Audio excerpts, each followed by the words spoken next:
અને 5 year plan, 5 year plan,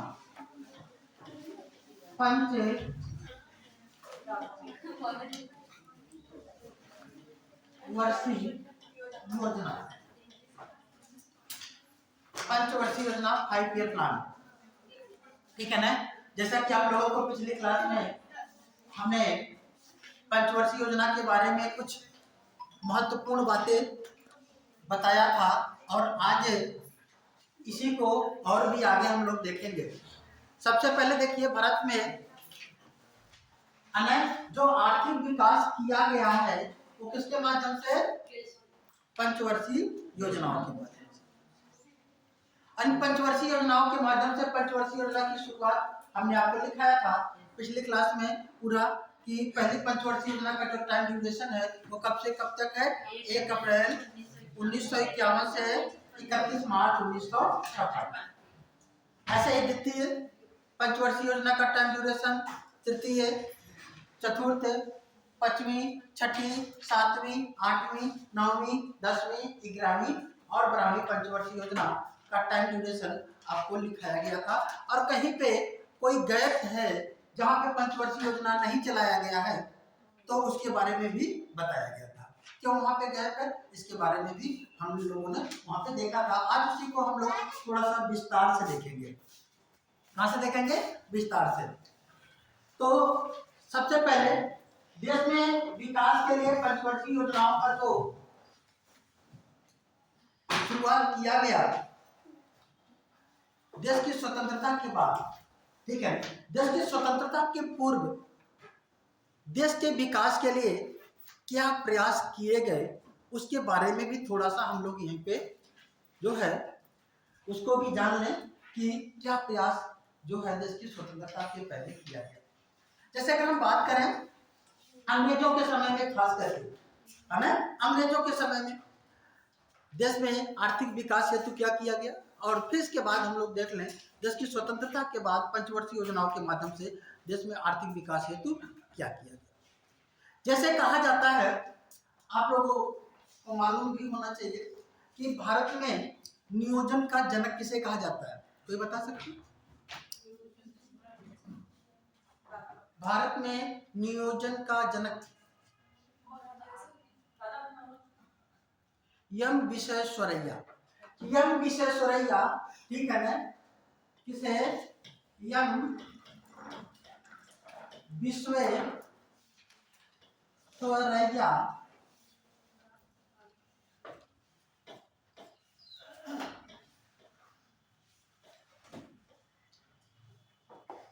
M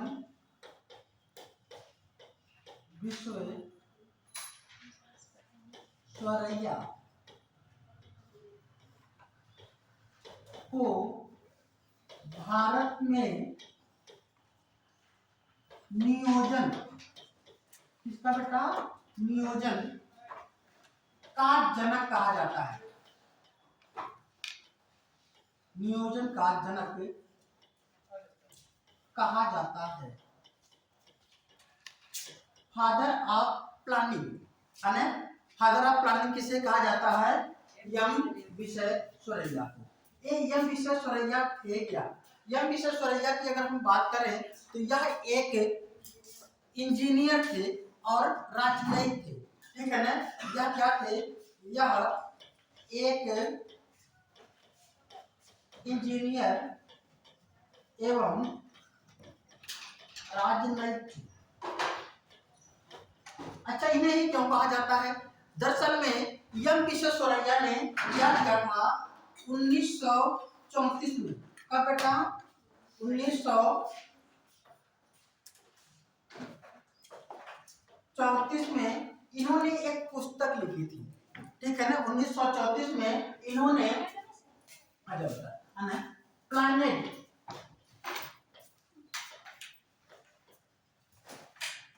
economy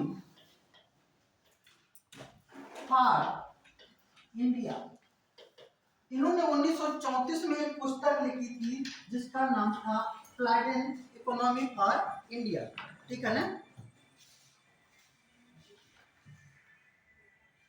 अभी मैं क्लास में हूँ, बाद में बात करता हूँ, है ना।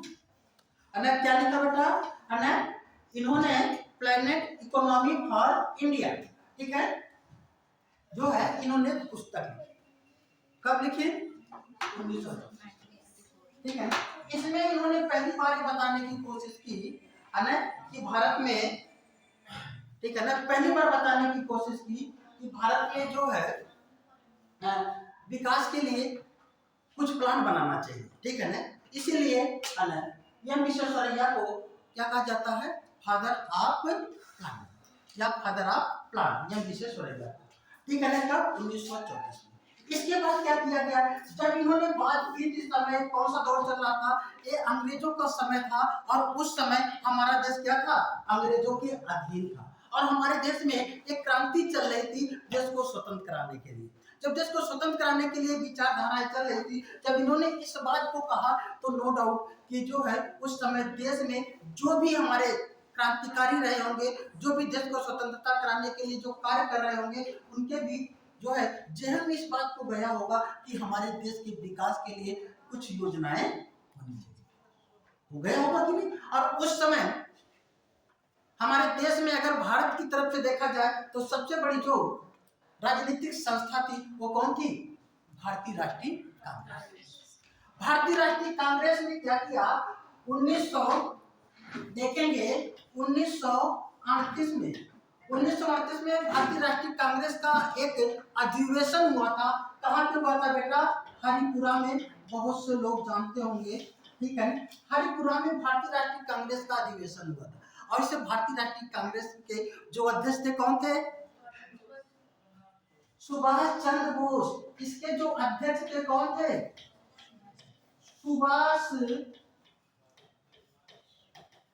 चंद्र बोस, इसके क्या थे, इसके अध्यक्ष थे, ठीक है। इन्हीं के ही जब ये जो है अधिवेशन चल रहा था भारतीय राष्ट्रीय कांग्रेस का, उसी समय पंडित जवाहरलाल नेहरू की अध्यक्षता में एक समिति बनाई गई, किसके लिए, आर्थिक विकास के लिए, ठीक है ना। तो ध्यान रखिएगा, इसी समय क्या किया गया, ठीक है, पंडित जवाहर, बेटा नोट करते चलिएगा, हम लोग बात करते चलेंगे, ठीक है ना, क्योंकि ये जो 5 ईयर प्लान है एक लंबा जो है चलने वाला है, और क्लास के जो लिमिटेशन बहुत है ना, तो कोशिश ये करेंगे कि जितनी जल्दी से जल्दी चीज़ों को कवर करा दिया जाए, है ना। आप लोग तो जानते होंगे कि क्लास का बहुत मतलब कि ऐसा लग रहा है कि उधर चुनाव वगैरह अगर होने लगेंगे तो यहाँ पे भी क्लास में क्या होंगी, बाधाएं थोड़ी सी उत्पन्न हो सकती हैं, तो उस दौरान क्या होगा, प्रॉपर वे में क्लास नहीं होगा। तो इसलिए ये है कि जितनी जल्दी से कम लेक्चर में अधिक से अधिक चीज़ों को कर दिया जाए, तो दबाव तो रहता है, तो इसलिए कोशिश ये करें कि समझते हुए चलें और नोट करते चलें, ठीक है ना, ठीक है। चलिए, तो पंडित जवाहरलाल नेहरू ने की अध्यक्षता में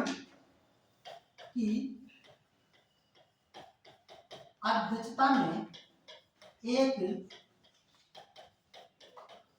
आयोजन समिति का गठन किया गया, समिति का गठन किया गया, ठीक है ना। कब, 1938 में।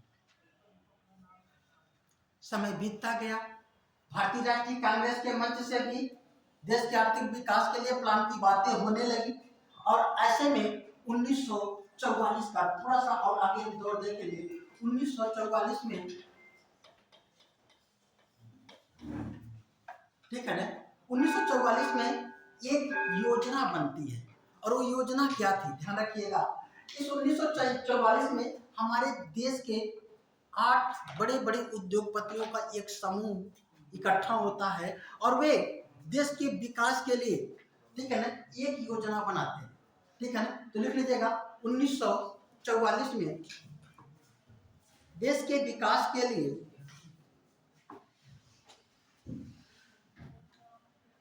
8 उद्योगपतियों के द्वारा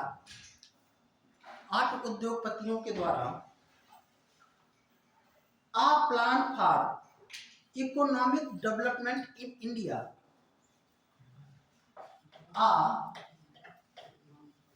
plan for economic development in India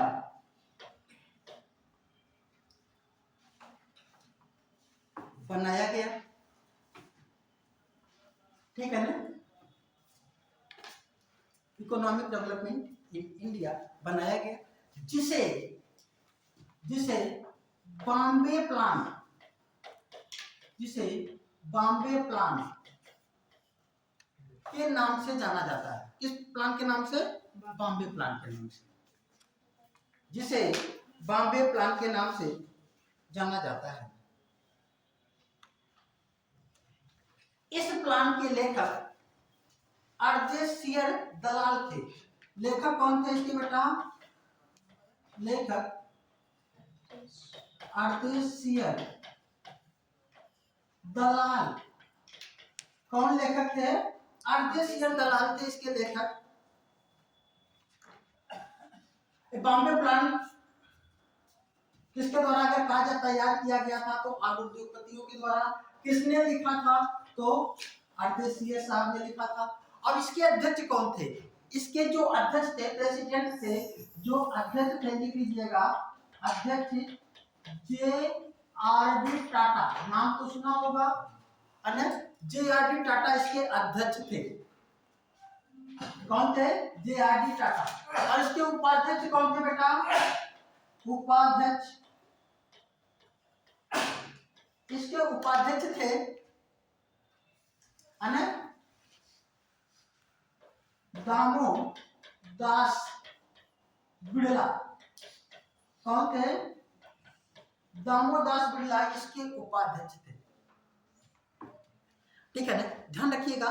ये पहली बार हमारे देश के उद्योगपतियों ने देश के विकास के लिए एक योजना बनाते हैं। ठीक है ना, और ध्यान रखिएगा इस योजना को, ध्यान रखिए इसी बॉम्बे प्लान को टाटा बिड़ला प्लान के नाम से भी जाना जाता है। कभी पूछा जाए तो ध्यान रखिएगा इस प्लान को टाटा बिड़ला प्लान भी कहा जाता है। अब इसके कई नाम हो गए। ठीक है ना, Tata Birla plan, Bombay plan, plan for economic development in India, तीन नाम हो गए इसको।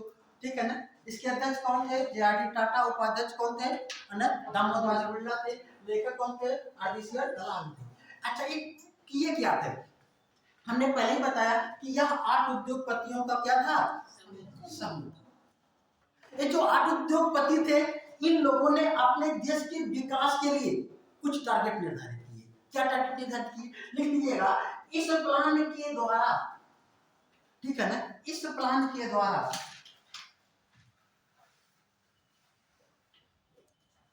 अगले 15 वर्षों में, अगले 15 वर्षों में इस प्लान के द्वारा अगले 15 वर्षों में देश की प्रति व्यक्ति आय को, देश की प्रति व्यक्ति आय को 65 रुपया से बढ़ाकर 130, जस्ट डबल, 65 दूना 130, 65 रुपया से बढ़ाकर 130 रुपये करने का लक्ष्य निर्धारित किया गया।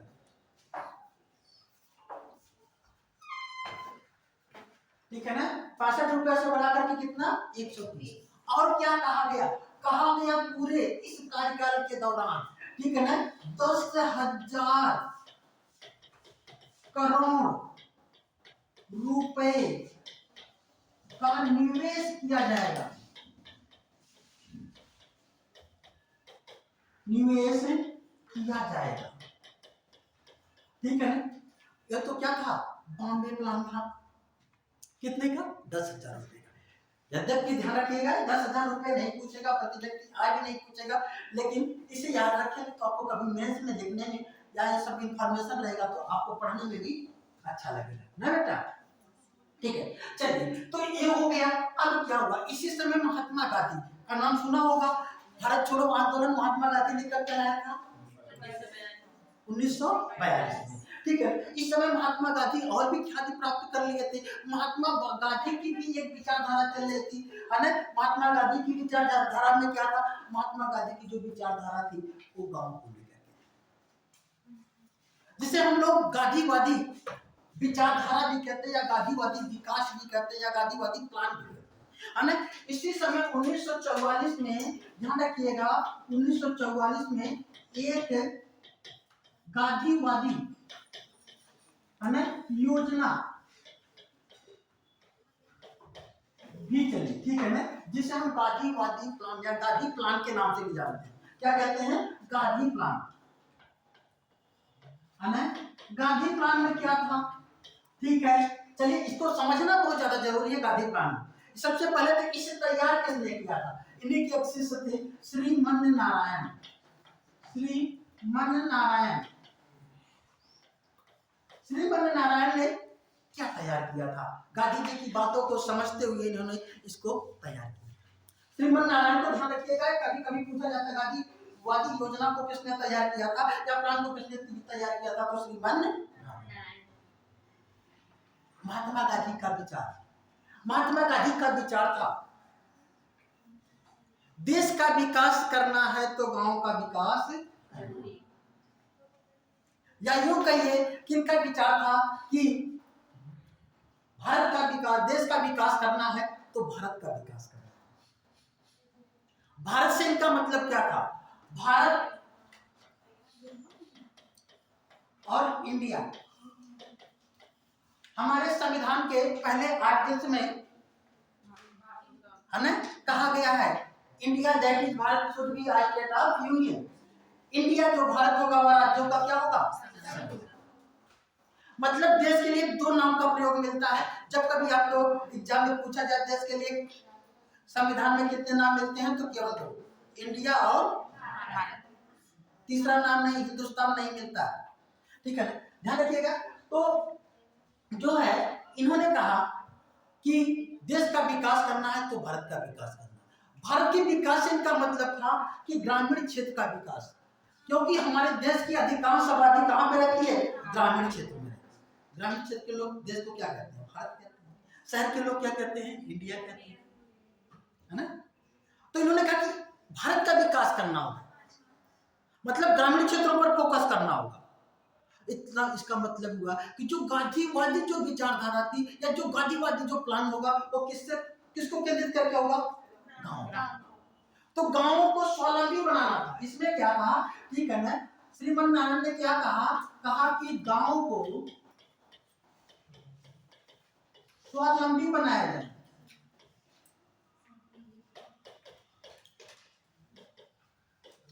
मतलब स्वावलंबी का मतलब उनके खुद के रोजगार स्थापित किए जाए। कैसे रोजगार स्थापित होगा, उस समय तो पैसे देने का कोई तंत्र नहीं था, उस समय स्वयं सहायता समूह नहीं था, उस समय तो कोई और भी आर्थिक कोई बॉडी नहीं थी कि जो गांव में लोगों का विकास करे। तो इनका यही था कि छोटे छोटे जो कुटीर उद्योग जानते हैं क्या होता है। जब हम लोग इंडस्ट्री पॉलिसी को पढ़ेंगे तो वहां पे देखेंगे उद्योगों के भारी उद्योग, मध्यम उद्योग, लघु उद्योग, कुटीर उद्योग, ठीक है ना, ये सब सूक्ष्म उद्योग सब पढ़ेंगे हम लोग, ठीक है। तो इनका मतलब क्या, कुटीर उद्योग का मतलब जो घरों में उद्योग अपना स्थापित होता है, छोटे छोटे उद्योग जो घर के लोग जिसमें काम करते हैं, जैसे जो है रस्सी बनाने का काम घर के ही लोग कर लेते हैं। उस समय गांधी जी का चरखा चलता था तो सूत काटने का काम खूब चलता था। एक पूरा आंदोलन के तौर पे गांव गांव में जो है सूत काटने का काम किया जाता था। लोगों को स्वावलंबी बनाने की बात हो रही, कढ़ाई बुनाई, आज अचार मुरब्बा भी बना करके लोग अच्छे जीवन यापन करते हैं। जब हम लोग योजनाओं के बारे में पढ़ेंगे तो मैं बताऊं, अगर अच्छे से पढ़ाई कर लीजिए ना तो आपका सफलता सिविल में मिले ना मिले, लेकिन आप एक ऐसे इंसान हो जाएंगे कि जहां पे रहेंगे वहां पे चलेंगे। बस क्या है, ईमानदारी से पढ़ाई करने की जरूरत है, और जब ईमानदारी से पढ़ाई करेंगे तो सफलता सुनिश्चित है। बहुत से ऐसे लोग होंगे इस ठंडक में, उन लोगों को ठंडक लग रही होगी, वो घर पे क्या होंगे, धूप में बैठे होंगे, पढ़ रहे होंगे, झपकी आ रही होगी, धूप का ही तो इम्पैक्ट आता है। लेकिन कुछ लोग चल करके साइकिल चला करके दूर से आए पढ़ रहे, तो दोनों मिलता होगा लेटर। ठीक है ना, आप लोग खुद समझदार हैं कि आपको क्या करना है, गलत तो नहीं कह रहे बेटा, ठीक है। तो एक ही गांधीवादी योजना, तब क्या हुआ, अब ये तो चल रहा था, फिर क्या किया, तो इसका मतलब ब्रिटिश सरकार ने, ब्रिटिश भारत में क्या हुआ, ब्रिटिश के ऊपर भी तो दबाव बना होगा। तो क्या हुआ कि 1946 में ब्रिटिश सरकार ने भारत के विकास के लिए एक विकास बोर्ड की स्थापना की। देखिए दबाव बना, 1946 में ब्रिटिश सरकार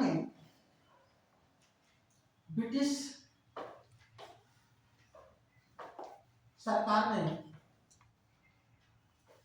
भारत के विकास के लिए कौन सा, एक विकास बोर्ड बनाया, विकास बोर्ड की स्थापना की।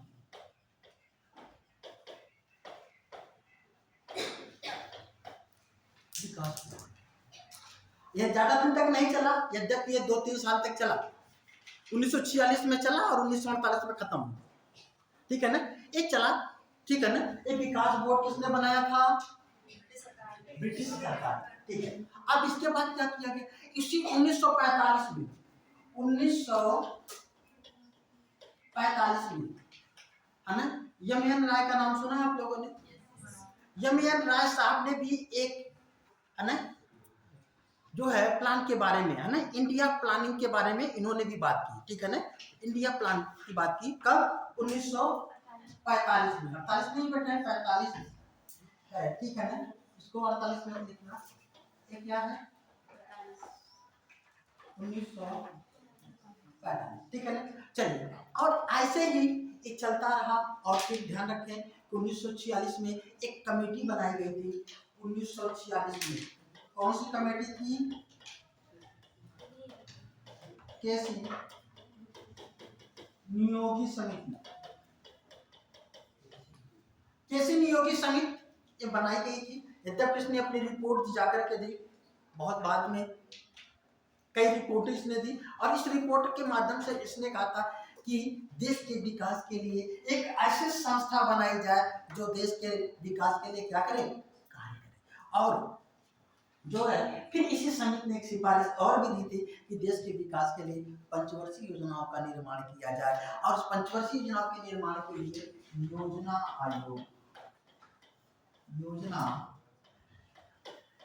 आयोग का, ये तो हमने आपको बताया था बेटा ना, है ना,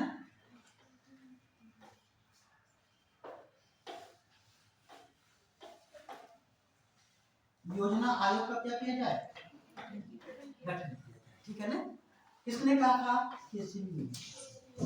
और इसी समय एक और भी, ठीक है ना, बिहार के रहने वाले थे जयप्रकाश नारायण, जयप्रकाश नारायण साहब ने भी, है ना, 1950 में सर्वोदय प्लान की बात की थी, सर्वोदय योजना, है ना, किसने कहा था शुरू करने के लिए, जयप्रकाश नारायण ने, कब, 1950 में। बहरहाल ये तो हमारे देश के विकास के लिए, ये अंग्रेजों के समय में हमारे देश के लोगों के द्वारा जो एफर्ट किया गया उसको आपने यहाँ पे संक्षिप्त रूप में देखा, ठीक है बेटा, आगे बढ़ा जाए। अब क्या हुआ, हमारा देश स्वतंत्र हो गया, कब, 26 जनवरी 1947 को ना, हाँ कब हुआ था, 15 अगस्त। मैं चेक कर रहा था कि तुम लोग क्यों मेरी बात को सुन रहे हो, ठीक है ना। कब स्वतंत्र हुआ, 15 अगस्त 1947 को। संविधान कब लागू हुआ, 26 नवंबर।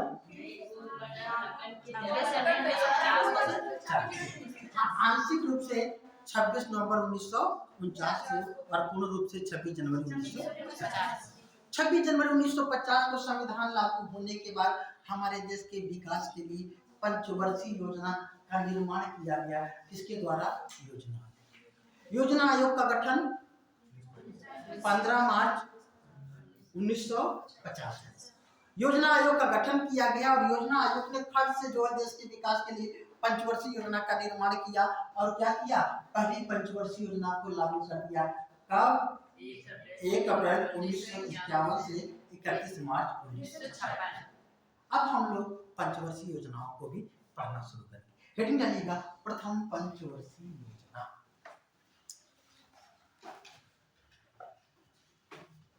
ज्यादा तेजी से तो नहीं चलना हो, ठीक है ना?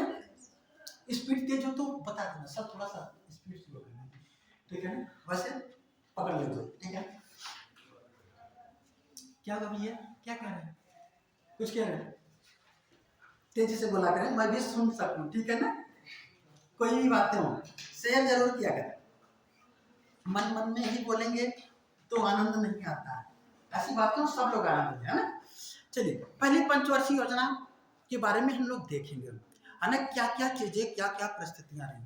ध्यान रखिए, देश के विकास के लिए जो पंचवर्षीय योजनाओं को प्रयोग किया गया, ये पंचवर्षीय योजनाओं की जितने भी पंचवर्षीय योजनाएं चली हैं उनकी अपनी एक प्राथमिकता रही है और उसी प्राथमिकता को उस पंचवर्षीय योजना का लक्ष्य कहा गया है। हर पंचवर्षीय योजना का एक विकास लक्ष्य रहा है। अब ध्यान रखें, एक विकास लक्ष्य जो रहा है वो विकास लक्ष्य कैसे निर्धारित होता है? ध्यान रखें, समय परिस्थिति के अनुसार, समय परिस्थितियां बदलती रहती हैं, इसलिए हमारे विकास लक्ष्य भी क्या होते हैं? बदलते रहते हैं। और साथ में इस पंचवर्षीय योजना का निर्माण करता है योजना आयोग। उस योजना आयोग का जो अध्यक्ष होता है वो पद कौन होता है? प्रधानमंत्री भी अपनी पर्सनालिटी, अपने व्यक्तित्व के आधार पर उन पंचवर्षीय योजनाओं में क्या करेगा? योजनाओं को लॉन्च करेगा। इसका मतलब यह है कि इस पंचवर्षीय योजनाओं और प्रधानमंत्री समय परिस्थिति को ध्यान में रखते हुए हम देश के विकास के लिए जो है यहाँ पे एक यात्रा शुरू करेंगे, जिसमें आनंद लेते हुए समझेंगे कि देश के विकास में क्या परिस्थितियां थी और कब क्या जो है किया गया और किसने क्या किया। ठीक रहेगा? चलिए, जब हमारा देश स्वतंत्र हुआ तो देश की स्वतंत्रता के समय हमारे देश से अंग्रेज जा चुके थे, ठीक है ना? अंग्रेज जा चुके थे और अंग्रेजों के जाने के बाद हमारे देश की स्थिति क्या थी? हमारा देश भूखमरी से करा रहा था। अंग्रेजों के समय में ही हमारे देश में भूखमरी व्याप्त थी। क्यों? क्योंकि अंग्रेजों ने क्या किया था कि हमारे देश में कृषि का वाणिज्यीकरण कर दिया।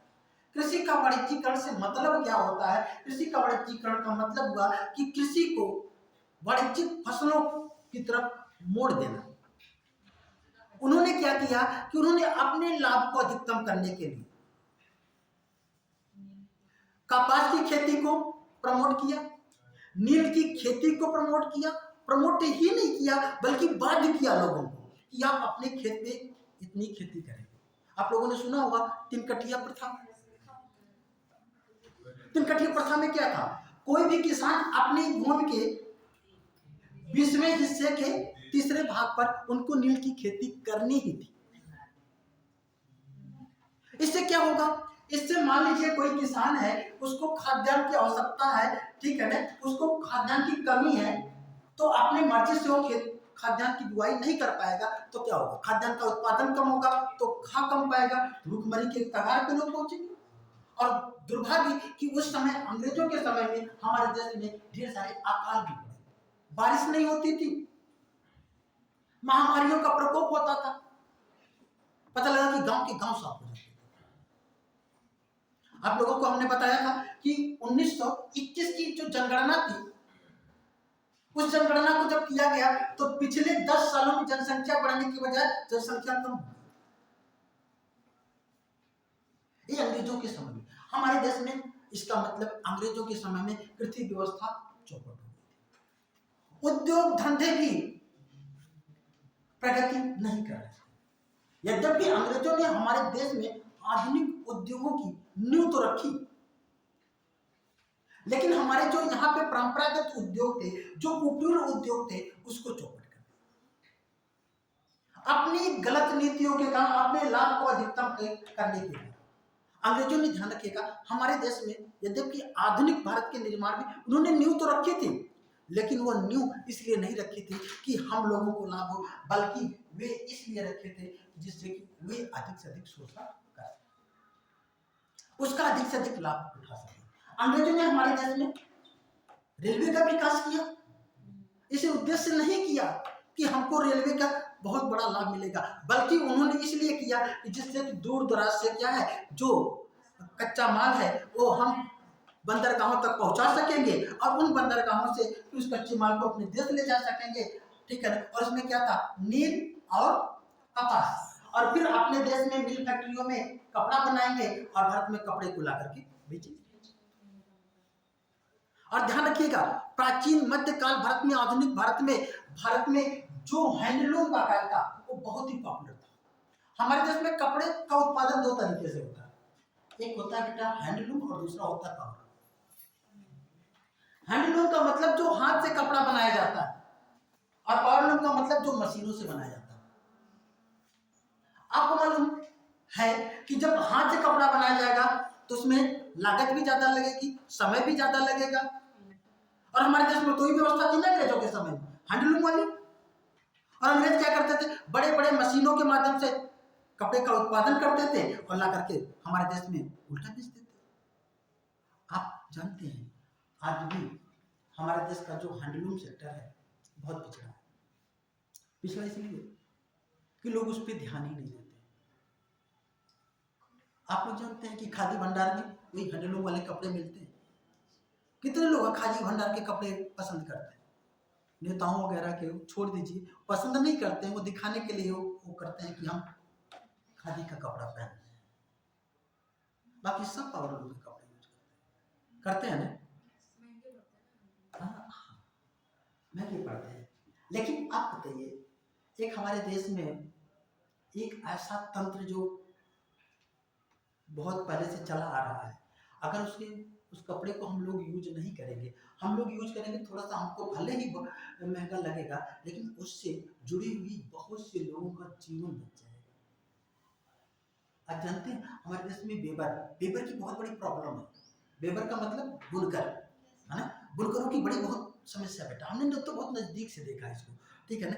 अब कहाँ पे देखा, कोई कल की बात है, ठीक है ना, कि बुनकरों की भारत में बहुत ज्यादा समस्या। अभी यही भी देखिए सीतापुर में, जितने भी सीतापुर में देखिए दरी का काम होता है, तौलिया वगैरह बनाते हैं लोग ने, क्या बताओ, जो लोग बनाते हैं, हाथ से बनाते हैं, क्या वो बहुत रईस लोग हैं? उनकी माली हालत देखो, बहुत ही खराब है। दिन भर काम करते हैं तो शायद 200-250 रुपए का अपना माल लगा करके माल तैयार कर पाते, ठीक है ना। तो इसका मतलब है कि उनकी स्थिति बहुत ज्यादा अच्छी नहीं है। और पहले जब अंग्रेजों ने इसको चौपट ही कर दिया तो बहरहाल उस लेटर में छोड़ दीजिए, हम लोग आ जाते हैं। और पहली पंचवर्षीय योजना के दौरान हमारे देश की स्थितियां अच्छी नहीं थी, हमारे देश में भूखमरी थी। क्या थी? भूखमरी। और ध्यान रखिए, किसी भी देश की पहली प्राथमिकता होती है रोटी, कपड़ा और मकान, चाहे देश हो चाहे वो व्यक्ति हो, चाहे व्यक्ति हो, पहले किसकी पहले उपलब्ध कराने की कोशिश करेगा? रोटी, भोजन की व्यवस्था, रोटी, कपड़ा, फिर तन को ढकने के लिए कपड़े की व्यवस्था होनी चाहिए, फिर छत होनी चाहिए। इन तीनों के बाद ही इसके बाद व्यक्ति कोई भी विकासात्मक कार्य को करने के लिए आगे बढ़ता है। ऐसे ही हमारे देश में भी थी, उस समय भूखमरी थी, भूखमरी से पूरा देश करा रहा था, तो इसलिए हमारे देश की पहली प्राथमिकता थी कि यहाँ के निवासियों को सबसे पहले पेट को भरा जाए। इसलिए पेट को भरने के लिए जो पहली पंचवर्षीय योजना का जो मुख्य विकास लक्ष्य निर्धारित किया गया वह कृषि और सिंचाई का विकास। तो लिख लीजिएगा, पहली पंचवर्षीय योजना में इसका मुख्य विकास लक्ष्य कृषि एवं सिंचाई का विकास करना था, कृषि एवं सिंचाई का विकास करना।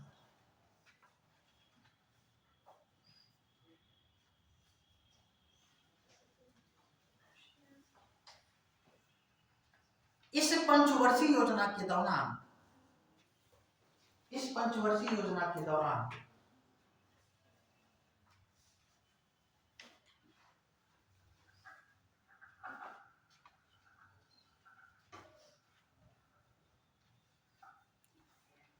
कृषि क्षेत्र के लिए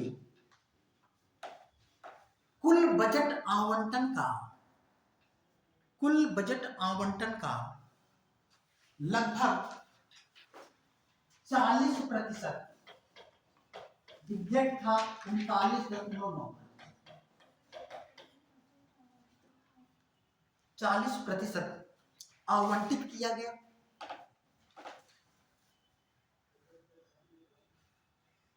कितना? 40%। इसका मतलब आपको दिखाई देगा कि पंचवर्षीय योजना के दौरान किस पे फोकस किया गया बेटा? लगभग आधा बजट केवल कृषि के विकास के लिए आवंटित किया। ठीक है ना? ठीक है। अब और क्या किया गया? कृषि के क्षेत्र में उस समय कोई भी ऐसी संस्था नहीं थी जो कि किसानों को ऋण उपलब्ध कराए। ठीक है ना? इसी ही पंचवर्षीय योजना के दौरान, लिख लीजिएगा, इसी पंचवर्षीय योजना के दौरान किसानों को वित्त उपलब्ध कराने के उद्देश्य से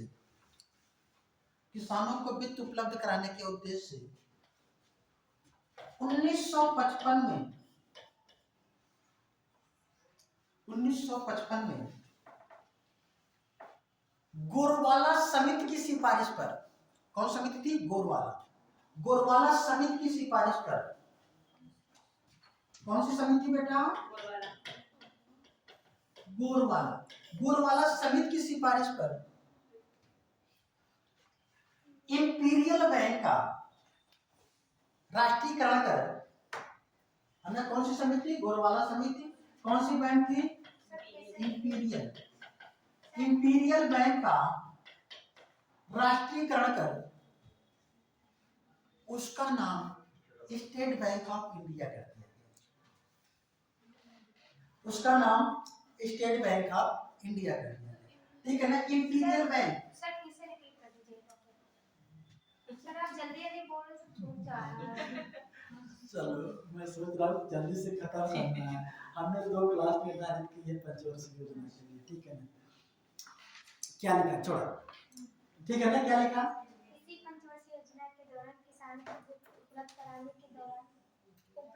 उपलब्ध कराने के उद्देश्य से 1955 में गोरवाला समिति की सिफारिश पर इंपीरियल बैंक का राष्ट्रीयकरण कर उसका नाम एसबीआई कर दिया गया। स्टेट बैंक ऑफ इंडिया लिखने में टाइम लगेगा। SBI क्या कर दिया गया? SBI। ठीक है ना? अच्छा, अब एसबीआई ही नहीं, एसबीआई के साथ देश के विभिन्न क्षेत्रों में 8 और बैंक हैं। ठीक है ना? लिख लीजिएगा। साथ ही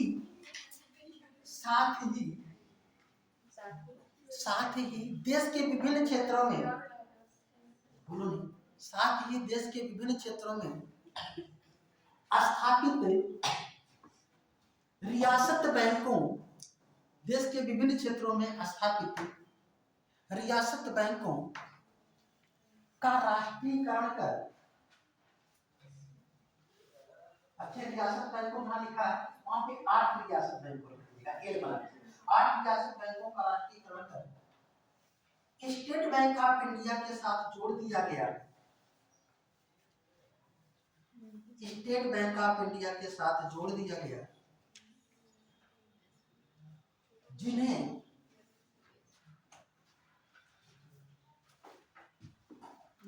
स्टेट बैंक ऑफ इंडिया की या एसबीआई की, जिन्हें एसबीआई की सहयोगी, हिंदी में कहते हैं सहयोगी, अनुषंगी, सहयोगी या अनुषंगी, इंग्लिश में एसोसिएट बैंक है ना?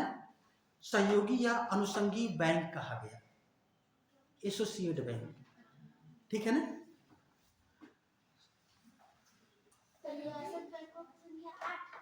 हाँ, उस समय 8 थे, जिससे क्या किया गया? धीरे धीरे विलय कर दिया गया एसबीआई में। एसबीआई में इसे पूर्ण रूप से क्या कर दिया गया है? मिला दिया गया। हम लोग बैंक पढ़ेंगे वहां पे बैठेंगे। ठीक है? मतलब मेरा बताने का मतलब यह था कि 1955 में क्या किया गया? देश के विभिन्न क्षेत्रों में वित्त उपलब्ध, जब ये राष्ट्रीयकृत होंगी तो सरकार जैसा कहेगी वैसा ये लोग करेगी, और राष्ट्रीयकृत नहीं होंगे तो सरकार कुछ कहे तो कोई करेगा? सरकार कहेगी कि किसानों को ऋण दीजिए तो बैंक क्यों दे देंगे? हमारा बैंक हमारा पैसा नहीं देंगे। जब सरकार की बैंक होगी तो सरकार जो कहेगी सो करेंगे ना। सहयोगी कर दिया गया। सहयोग बैंकों का सहयोगी कर दिया में मिला, मतलब उनकी 8 रियासत बैंकों का राष्ट्रीयकरण किया गया, जिन्हें एसबीआई की सहयोगी या अनुषंगी बैंक कहा जाता है। हाँ, कहा जाता था, अब कहा जाता है नहीं, कहा जाता था। ठीक, इसे बढ़िया धीरे से लिखा दी होते, ठीक है ना। और क्या किया गया? ये तो था, ठीक है, कृषि के क्षेत्र के लिए। और क्या किया गया? ध्यान रखिएगा, पहली पंचवर्षीय योजना में महात्मा गांधी की विचारधारा को मानते हुए 1952 में एक योजना चलाई गई, ठीक है ना। वह योजना थी सामुदायिक विकास कार्यक्रम, ठीक है ना। 1952 में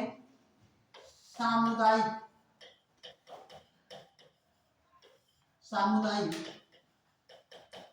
विकास कार्यक्रम की शुरुआत की गई। इसे कम्युनिटी डेवलपमेंट प्रोग्राम कहते हैं। कम्युनिटी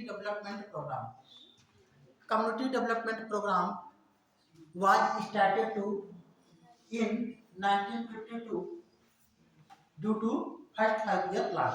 पहली पंचवर्षीय योजना के दौरान सामुदायिक विकास कार्यक्रम की क्या की गई? शुरुआत की। यद्यपि यह असफल रही। क्या थी? असफल थी।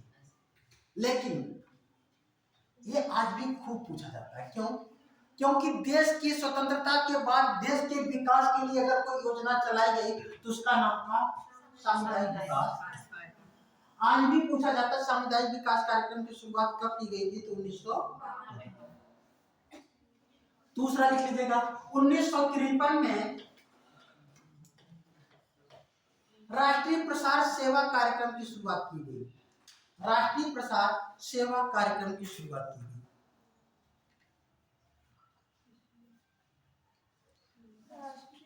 प्रसार सेवा कार्यक्रम की शुरुआत की गई।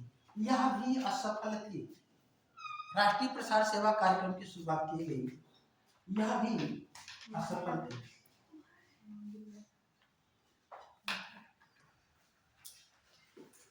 ठीक, ये भी असफल हो गई। अच्छा, असफलता क्यों मिली भाई? दरअसल में ऐसा था बेटा कि जो कार्यक्रम चलाए गए थे, समझिएगा इस चीज को, आगे आपको बहुत काम करेगा। दरअसल में सामुदायिक विकास कार्यक्रम एक गांव के लिए चलाई गई योजना थी। हमने बताया कि गांधीवादी विचारधारा से प्रेरित थी। लेकिन गांव के लिए जो योजना चलाई जाए और कोई शहर में बैठ करके उसको योजना को ड्राइव करे और गांव के लोगों को सम्मिलित ना किया जाए और जाकर के वहां पे लागू किया जाए तो लागू नहीं। असफलता के पीछे मुख्य कारण यही था कि इसमें गांव के लोगों की भागीदारी नहीं थी। उन्हीं के लिए योजना, लेकिन उनसे मिल बांट करके या उनसे समझ बूझ करके कार्यक्रम को संचालित नहीं। एक और भी कार्यक्रम चलाया गया था, ठीक है ना, ठीक है ना। 1952 में देख लीजिएगा, भारत में परिवार नियोजन कार्यक्रम की शुरुआत की गई। परिवार नियोजन कार्यक्रम, परिवार नियोजन कार्यक्रम की शुरुआत की गई। और आपको जान करके हैरानी होगी,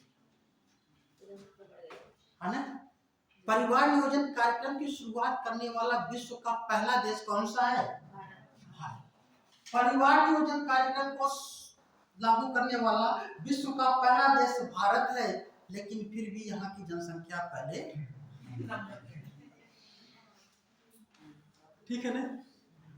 तो बहरहाल अब इसमें क्या किया गया था? जीडीपी लिख लीजिएगा। जीडीपी की वृद्धि दर, जीडीपी की वृद्धि दर 2.1 निर्धारित की गई थी, जिसे प्राप्त किया गया, ये लिखा इसलिए जा रहा है, जिसे 3.6% प्राप्त किया गया। मतलब ग्रोथ रेट जो हमने इमेजिन किया था, जो टारगेट निर्धारित किया गया था, उसका 1.5 से 2 गुना टारगेट को हमने अचीव कर लिया। मतलब खुशी होगी ना। अच्छा, एक चीज और भी, यह जो पंचवर्षीय योजना थी, यह हराट डोमर मॉडल पर आधारित थी। किस पे बेटा? Herald Domar model. अब कहिए एक क्या है? एक हैराल्ड थे और एक डोमर थे, दोनों अलग अलग अर्थशास्त्री। इन दोनों ने एक अपना विकास का मॉडल दिया था, जिसमें कहा था कि संतुलित विकास करना चाहिए। क्या कहा था? संतुलित विकास। ठीक है ना? तो हैराल्ड डोमर दोनों लोगों ने अपना मॉडल दिया था, दोनों संतुलित विकास से संबंधित था, और दोनों जो है भारत के संदर्भ में पहले पंचवर्षीय योजना में फिट बैठते हैं। तो इसलिए कहा गया कि यह जो पंचवर्षीय योजना थी हैराल्ड डोमर मॉडल पर आधारित थी। जो किस पे आधारित थी? संतुलित विकास पर, है ना? हमने आपको बताया था कि भारत में असंतुलित विकास की स्थिति थी, लेकिन संतुलित विकास करने की कोशिश की गई। तो किस पे आधारित था? ये संतुलित विकास मॉडल पर, संतुलित विकास मॉडल पर आधारित था। कौन? हैराल्ड डोमर योजना। ठीक है, क्लियर? अब आ जाइए द्वितीय पंचवर्षीय योजना, सेकेंड 5 ईयर प्लान 1956 से 51, 1956 से 61। थोड़ा जल्दी जल्दी कर लो, है ना? द्वितीय पंचवर्षीय योजना, सेकेंड 5 ईयर प्लान, है ना? द्वितीय पंचवर्षीय योजना कब से कब तक? 1 अप्रैल 1956 से 31 मार्च 1961। ठीक है, मुझे नहीं मालूम था, आप लोगों ने बता दिया। ठीक है, बताते रहा कीजिए। ठीक है, बोर तो नहीं हो रहे हो? ठीक है, तो जो है द्वितीय पंचवर्षीय योजना की अगर हम बात करें तो द्वितीय पंचवर्षीय योजना इसमें क्या किया गया होगा? अगले जो है 5 सालों में, मतलब पिछले 5 सालों में हमारे देश में खाद्यान्न का उत्पादन बढ़ा होगा, लोगों को भूख से निजात दिलाई गई होगी, लेकिन पूर्ण रूप से तो नहीं हो पाया होगा, लेकिन कुछ राहत मिल गई। अब हमारे देश के नीति निर्माताओं ने कहा कि देखिए, कृषि के क्षेत्र में विकास की बहुत ज्यादा संभावनाएं नहीं, उसकी जो लिमिटेशन होती है। अगर एक कृषि मतलब एक खेत है, उस खेत में 2 लोग काम कर रहे हैं, जितना उत्पादन होगा उसमें 4 लोग भी लग जाएंगे, उतना ही उत्पादन होगा। 10 लोग लग जाएंगे तब भी उतना ही होगा ना? इसका मतलब कृषि के क्षेत्र में विकास के क्या होंगे? लिमिटेशन होंगे, कि जिस अनुपात में लोग बढ़ते जाएंगे बढ़ता जाएगा उत्पादन, नहीं बढ़ेगा ना? तो कहा कि किस पे फोकस करना चाहिए? तो उद्योग और सेवा, यहाँ पे विकास की संभावनाएं कृषि की अपेक्षाकृत ज्यादा होती है। तो ध्यान रखिएगा। तो इन्होंने कहा कि क्या करना चाहिए, तो इस पंचवर्षीय योजना का लिख लीजिएगा। इस पंचवर्षीय योजना का, यह पंचवर्षीय, ऐसे लिखिए, यह पंचवर्षीय योजना पीसी महालनोबिस, इनको ही पहले लिख लीजिए ना, पीसी महालनोबिस मॉडल पर आधारित थी। पीसी महालनोबिस मॉडल पर आधारित थी। पीसी महालनोबिस, इनका जो मॉडल था, इन्होंने कहा था कि अर्थव्यवस्था में खास करके उद्योगों, इन्होंने कहा कि देश के विकास के लिए उद्योगों को फोकस करना चाहिए, और पूरे उद्योगों को इन्होंने 4 कैटेगरी में विभाजित किया। इसे कहते हैं पीसी महालनोबिस की 4 क्षेत्रीय मॉडल। ठीक है ना? कौन सा मॉडल? 4 क्षेत्रीय। ठीक है ना? अलग अलग टर्म्स में अलग अलग तरीके से बोला जाता है, लेकिन जान रखिए 4 क्षेत्रों को इन्होंने चिन्हित किया था, और वो थे सभी किससे थे संबंधित? ठीक है ना? इनका योगदान हमारे देश की अर्थव्यवस्था में बहुत ही महत्वपूर्ण, और खास करके स्टैटिक के सेक्टर में। ठीक है ना? जो है सांख्यिकी के क्षेत्र में इन्होंने बहुत महत्वपूर्ण योगदान दिया था। इसीलिए ध्यान रखें, प्रत्येक 29 जून को, ठीक है ना, सांख्यिकी दिवस मनाया जाता है। सांख्यिकी दिवस किसके जन्म के आधार पर मनाया जाता है? किसके जन्मदिन पर? पीसी महालनोबिस। ठीक है ना? सांख्यिकी दिवस 29 जून, याद रखिएगा। आ गए तो हम बता दिए, नहीं तो भूल जाता। ठीक है, तो अब इनका तो समझ गए कि मॉडल किसका था? पीसी महालनोबिस। अच्छा, इस पे क्या किया गया, मेन फोकस लिखिएगा। इसका मुख्य उद्देश्य देश में आधारभूत उद्योगों का विकास करना। इसका मुख्य उद्देश्य देश में आधारभूत उद्योगों का विकास करना है ना। आधारभूत उद्योग, कोर इंडस्ट्री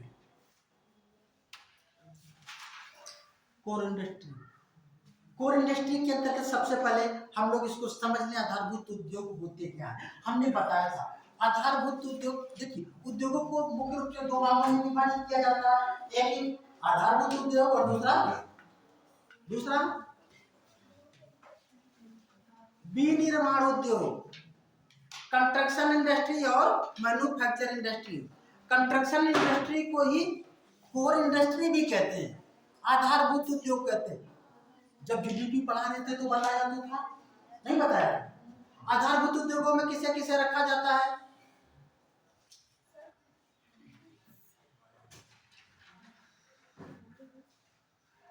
आप लोग दिल को तोड़ देते हो,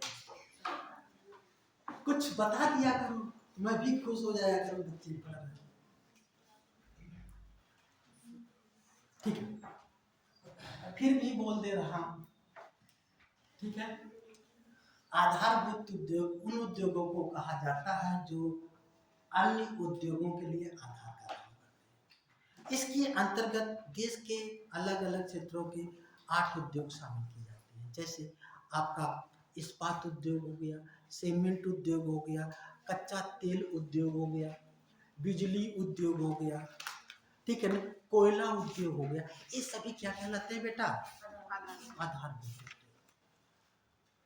और इन उद्योगों के आधार पर और जो उद्योग निर्मित होते हैं उसे कहते हैं मैन्युफैक्चर इंडस्ट्री या विनिर्माण। जैसे कार इंडस्ट्री है, पंखा इंडस्ट्री है, बल्ब इंडस्ट्री है ना। ये सभी क्या है?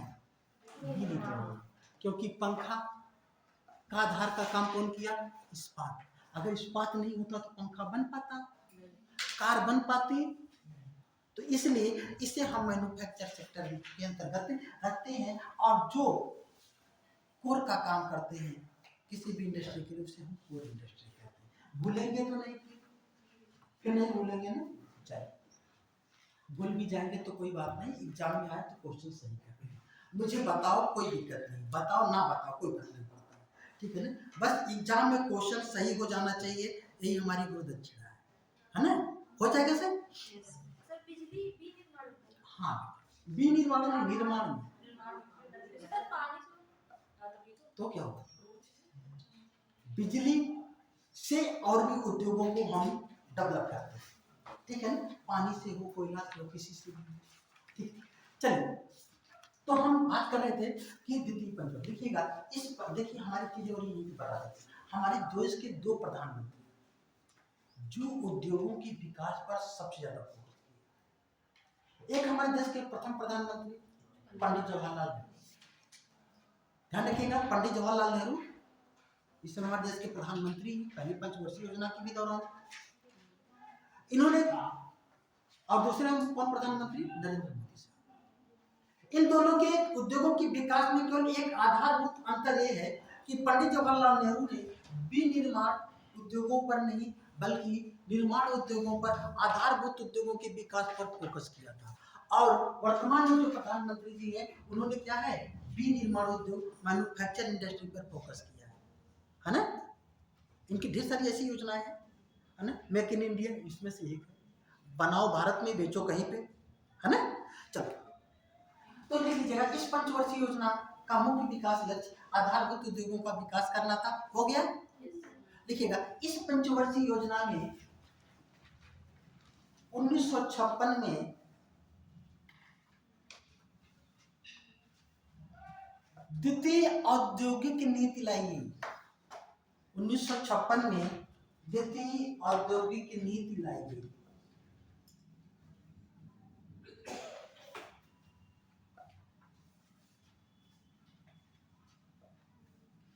कौन सी नीति लाई गई? द्वितीय औद्योगिक। अच्छा, जो द्वितीय औद्योगिक नीति आई तो ठीक है, इसमें मुख्य रूप से क्या प्रावधान था? देखिएगा, जो मिश्रित अर्थव्यवस्था पर आधारित थी, मिश्रित मिक्स्ड इकोनॉमी,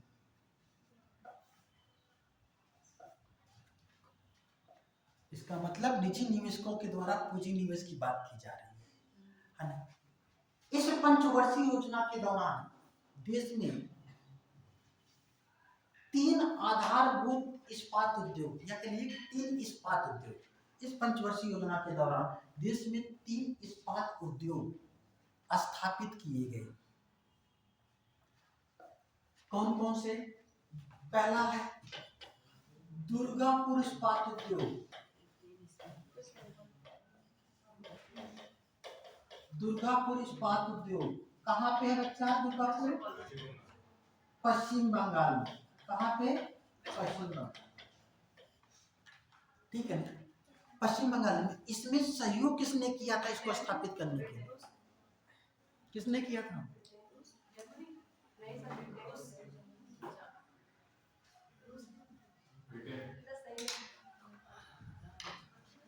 कई लोगों की अलग अलग। किसने किया था? ब्रिटेन ने। किसने किया था बेटा? ब्रिटेन ने किया था, ठीक है ना। फिर दूसरा कौन सा है? भिलाई इस्पात उद्योग। कहाँ पे है ये? छत्तीसगढ़। पहले मध्य प्रदेश में था, ठीक है ना। मध्य प्रदेश पहले छत्तीसगढ़ में ही, छत्तीसगढ़ पहले मध्य प्रदेश में था। किसने सहयोग किया? किसने किया? रूस ने। एक और लिख लीजिएगा, राउरकेला इस्पात उद्योग कहाँ पे है? उड़ीसा में। किसने किया? जर्मनी में, ठीक है ना। ये देख रहे हैं, पहली बार यहाँ पे निजी निवेश मतलब फॉरेन इन्वेस्टमेंट की बातें हो रही हैं। बात समझ में आ रही बेटा? ये महत्वपूर्ण चीजें थी। अच्छा चलो, हम लोगों ने तो उद्योगों पे विकास किया, कृषि पे भी थोड़ा बहुत ध्यान दिए ही होंगे। अच्छा, सामाजिक क्षेत्र के लिए क्या है? ठीक है ना, पहली पंचवर्षीय योजना में 2 योजनाएं चली थी, दोनों असफल हुई। तो ऐसे में क्या किया गया? ठीक है, चलिए आगे देखिए। हो गया? चलो, 1956 में, ठीक है, जो पहली पंचवर्षीय योजना में जो योजनाएं चलाई गई थी, उसकी जांच हेतु, ठीक है ना, कि वो असफल क्यों हुई, ठीक है ना। जो योजनाएं चलाई गई ग्रामीण क्षेत्रों के लिए, उसकी जांच हेतु एक समिति बनाई गई। उस समिति के अध्यक्ष थे बलवंत राय।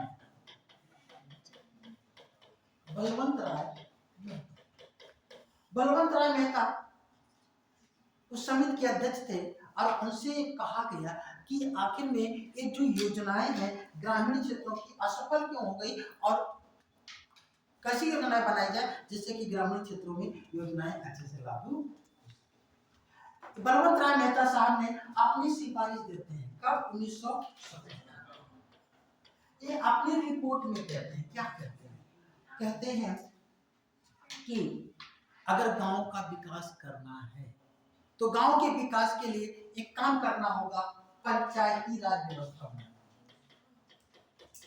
क्या? पंचायती राज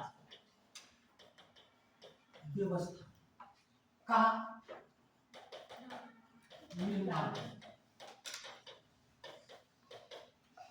निर्माण। एक तो पंचायती राज व्यवस्था की बात, दूसरी बात की जो पंचायत का जो स्वरूप हो त्रिस्तरीय है ना। और कहा ये जो पंचायत कितनी होनी चाहिए? त्रिस्तरीय में कौन कौन से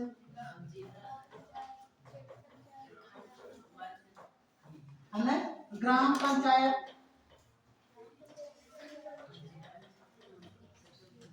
दूसरा क्या है? ब्लॉक या क्षेत्र पंचायत, और फिर क्या था? तीसरा जिला पंचायत।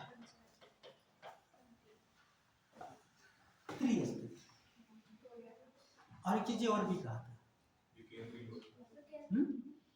भाई सीधी सी बात, विकेंद्रीकरण को जो क्या होना चाहिए, जो जो पावर है वो क्या होना चाहिए, विकेंद्रीय होना चाहिए। ध्यान रखिएगा, इसमें इन्होंने जो कहा था कि ये दोनों कौन कौन से, ग्राम पंचायत और जिला पंचायत, एक प्रत्यक्ष निर्वाचन के द्वारा, किसके द्वारा बेटा, प्रत्यक्ष निर्वाचन, और इसे अप्रत्यक्ष निर्वाचन के द्वारा बनाया जाता है। ठीक है ना, प्रत्यक्ष अप्रत्यक्ष। प्रत्यक्ष निर्वाचन का मतलब होता है जनता जो सीधे लोगों को चुनती है, और अप्रत्यक्ष का मतलब होता है जनता के द्वारा चुने गए प्रतिनिधियों से जो चुनाव होता है वो क्या होता है, वो अप्रत्यक्ष। जैसे हमारे देश में राष्ट्रपति का चुनाव क्या होता है, अप्रत्यक्ष रूप से जनता उन्हें चुनती है ना। जब सांसद विधायक का क्या होता है चुनाव, प्रत्यक्ष रूप से होता है, जनता उनको सीधा सीधा चुनती है। तो इन्होंने एक कहा, ध्यान रखें, किसी ही व्यवस्था को देने के आधार पर एक कहा जाता है, ठीक है ना, कि जो बलवंत राय मेहता साहब थे, ये भारत में पंचायती राज व्यवस्था के शिल्पीकार है, क्योंकि ये जो व्यवस्था हमारे देश में अधिकांश क्षेत्रों में आज भी लागू है। तो इस पॉइंट को कहीं नोट कर लीजिएगा, बलवंत राय मेहता को पंचायती राज व्यवस्था का मुख्य शिल्पीकार कहा जाता है। पंचायती राज व्यवस्था का मुख्य शिल्पीकार कहा जाता है।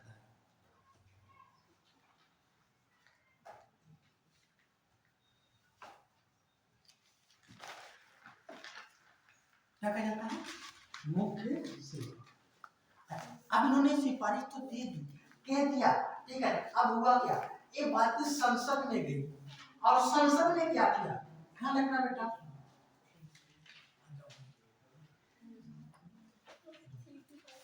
संसद ने 1959 में पंचायती राज अधिनियम पारित किया। किसने, संसद ने 1959 में पंचायती राज अधिनियम पारित किया।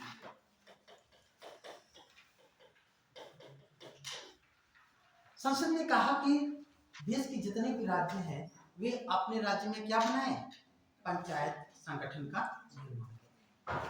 ठीक है ना, यद्यपि हमारे संविधान के अनुच्छेद 40 में है ना पंचायत के गठन का प्रावधान है, लेकिन संविधान का अनुच्छेद जो 40 है वह नीति के निर्देशक तत्व में है, डायरेक्टिव प्रिंसिपल में है, इसलिए ये राज्यों के लिए बाध्यकारी। ऐसे में फिर आप लोग पंचायती राज जब व्यवस्था पढ़े होंगे, पढ़ा है कि नहीं, पढ़ा लिया गया ना, बहरहाल हम संक्षेप में बता ही देते हैं कुछ, क्योंकि कुछ लोगों को लग रहा है कि नहीं पढ़ा, ठीक है। फिर हालांकि हमारा सब्जेक्ट नहीं है ना, लेकिन है यहाँ पे तो मैं बोल दे रहा हूँ, ठीक है ना बेटा। तो पंचायती राज व्यवस्था क्या होगा कि आप देखेंगे कई समितियों का गठन किया जाता है, अशोक समिति का, पीबी सिंधवी समिति का गठन किया जाता है। 1986 में पीबी सिंधवी समिति की सिफारिश पर इसे क्या किया गया, संवैधानिक दर्जा दिया गया। कब, 1986 में। कब बना, 1991 में। 1991 में इसे क्या किया गया, संवैधानिक दर्जा दिया गया, है ना। 1992 में इसे क्या किया गया, लागू किया गया। 92 में पारित हुआ था, चलो ठीक है ना। कब लागू किया गया, 93 में, 24 अप्रैल को, 92 में हुआ, 24 अप्रैल 1993 में इसे लागू किया गया। इन्होंने कहा, और इसी के बाद क्या हुआ, 1949 में है ना देश में पंचायती राज व्यवस्था का गठन किया गया। पंचायती राज व्यवस्था की शुरुआत कहाँ से हुई, राजस्थान के लाहौर से। 1949 में राजस्थान के कहाँ से बेटा क्या हुआ, नागौर से पंचायती राज व्यवस्था की शुरुआत की गई, ठीक है ना। और पंचायती राज व्यवस्था की शुरुआत करने वाला देश का पहला राज्य, राज्य स्तर पर लागू करने वाला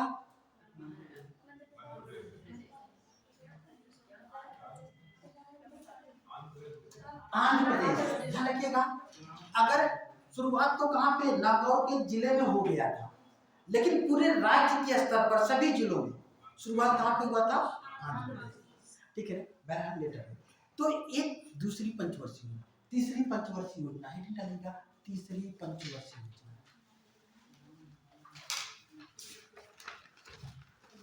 तीसरी पंचवर्षीय योजना राजस्थान में कब से कब तक? 1 अप्रैल 1961 से 31 मार्च 1966।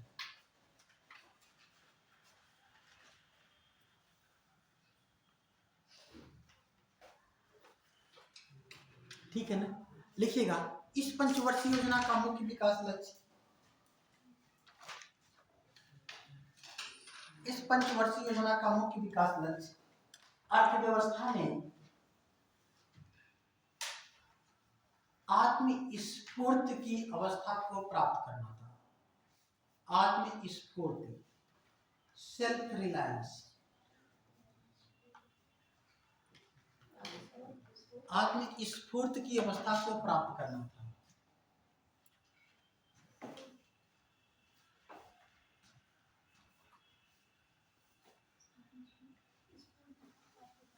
सेल्फ रिलायंस, आत्मस्फूर्ति की अवस्था क्या है?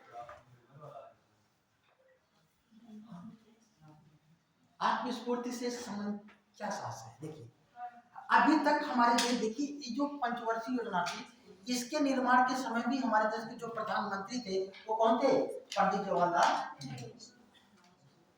इसी पंचवर्षीय योजना के दौरान पंडित जवाहरलाल नेहरू की मृत्यु हो गई। थोड़ा सा यहाँ पे बातों को समझेंगे कि आत्मस्फूर्ति है क्या। आत्मस्फूर्ति, अर्थव्यवस्था में आत्मस्फूर्ति से मतलब है कि अर्थव्यवस्था में वह लेवल प्राप्त करना कि जिससे कि विकास होता है।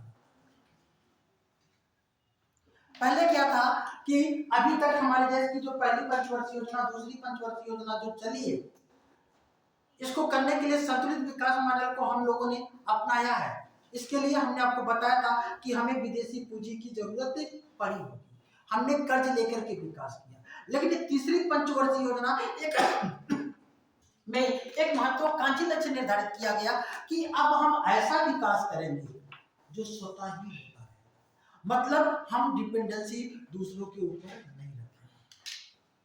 और ध्यान रखिए, हर व्यक्ति के अंदर एक वह स्थिति आती है जब वह अपने आप को आत्मस्फूर्ति की अवस्था में पहुंचता है। जैसे एक एग्जाम्पल मान लीजिए, अभी बेटा यहाँ पे जितने भी लोग हैं, ये सभी लोग यूपीएससी की तैयारी कर रहे हैं, यूपीपीसीएस की तैयारी कर रहे हैं। अभी आप लोगों को पढ़ने के लिए अच्छे टीचरों की आवश्यकता है, लोगों से गाइडेंस ले रहे हैं, सब अच्छा सा नोट्स बना रहे हैं। जब पूरा कंप्लीट हो जाएगा तो इसके बाद आपको कोचिंग की फिर जरूरत नहीं। आप कहेंगे बस अब हम घर पे बैठ करके तैयारी करके निकाल सकते हैं।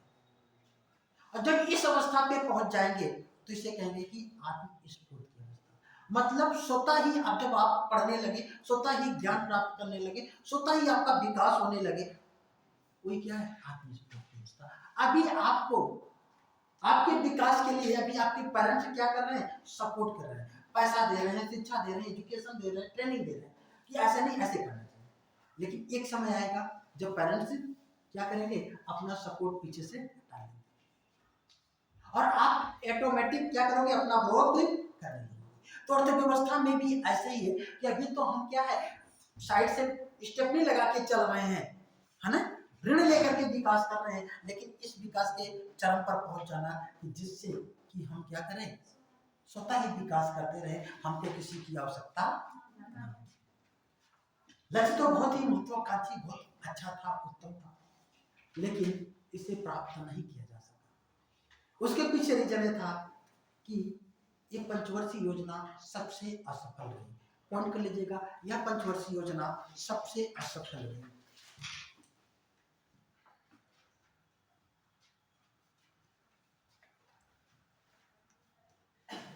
सबसे असफल रही, जिसके पीछे मुख्यतया 3 कारण थे। असफलता के कारण क्या थे? 3 कारण। पहला लिख लीजिएगा, पहला भारत चीन युद्ध कब हुआ था? 1920। भारत चीन युद्ध। दूसरा